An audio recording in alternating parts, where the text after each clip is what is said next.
Michel Paul Foucault nasceu no dia 15 de outubro de 1926, em Poitiers, na França. Veio de uma família de médicos, frustrou as expectativas de seu pai, cirurgião e professor de anatomia, ao se interessar por história e filosofia. Apoiado pela mãe, mudou-se para Paris em 1945. Em 1946, conseguiu entrar na École Normale, uma grande escola francesa. Seu temperamento fechado fez uma pessoa solitária, agressiva e irônica. Em 1948, tentou suicídio e iniciou um tratamento psiquiátrico. Gostava de psicologia, psiquiatria e psicanálise. Leu muitos filósofos e sociólogos famosos como Platão, Hegel, Marx, Nietzsche e Freud. Foucault é conhecido pelas suas críticas às instituições sociais, especialmente à psiquiatria, à medicina e às prisões. E também é conhecido por suas ideias sobre a evolução da história da sexualidade. Licenciado em filosofia e graduado em psicologia patológica, foi psicólogo em hospitais e em penitenciárias, foi professor universitário na Alemanha, nos Estados Unidos, na Suécia e na Tunísia. Deu conferências em muitos lugares no mundo e esteve no Brasil 5 vezes, sendo a primeira em 1965. Tornou-se um ativista de vários grupos envolvidos em campanhas contra o racismo, contra os abusos dos direitos humanos e em campanhas de reforma penal.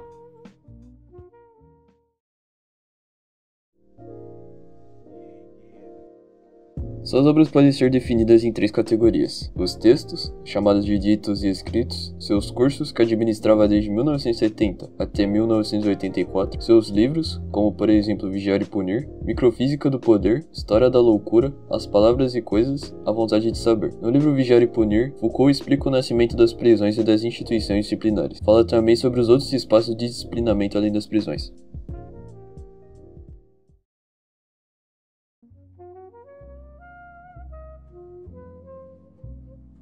Durante a obra Vigiar e Punir, Foucault fala sobre o tema do panoptismo, um sistema prisional criado pelo filósofo Jeremy Bentham.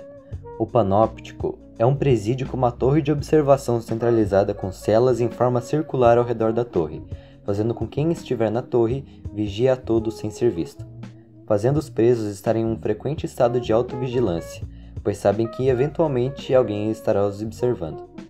Esse modelo não inclui apenas os presídios, mas também nas cidades, que estão repletas de câmeras, e até mesmo na internet, que é constantemente monitorada.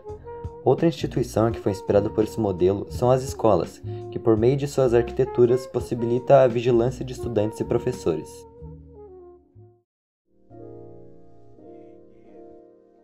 Ao longo da história do Ocidente, acontece uma divisão de 2 polos opostos sobre o tema do poder. Antes do século XVIII, as principais formas de punição eram as punições físicas. O poder era imposto de forma de suplício, ou seja, tortura, crueldade e etc.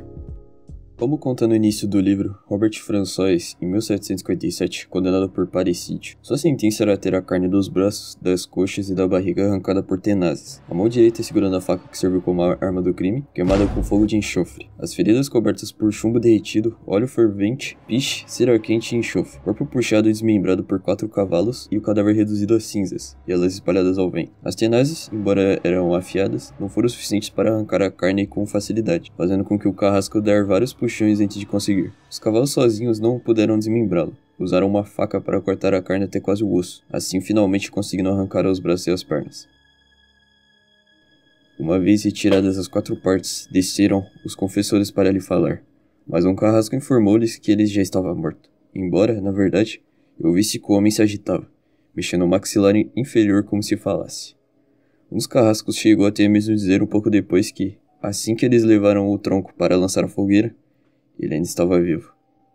Os 4 membros, uma vez soltos das cordas dos cavalos, foram lançados numa fogueira preparada no local do sítio, em linha reta ao patíbulo. Depois o tronco e o resto foram cobertos com achas e gravetos de lenha. Se pôs fogo a essa palha, juntando a essa lenha.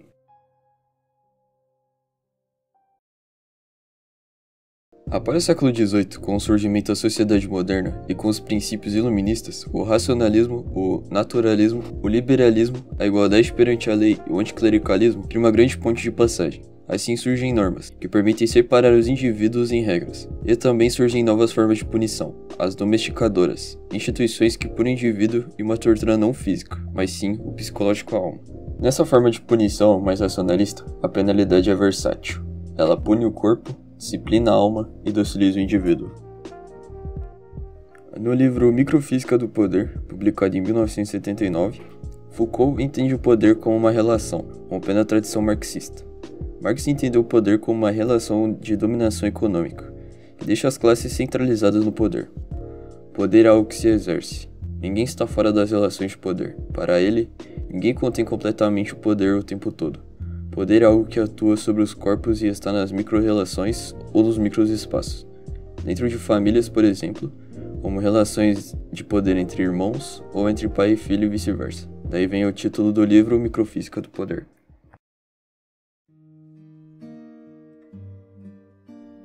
Michel Foucault faleceu de AIDS em Paris no dia 25 de junho de 1984, aos seus 57 anos.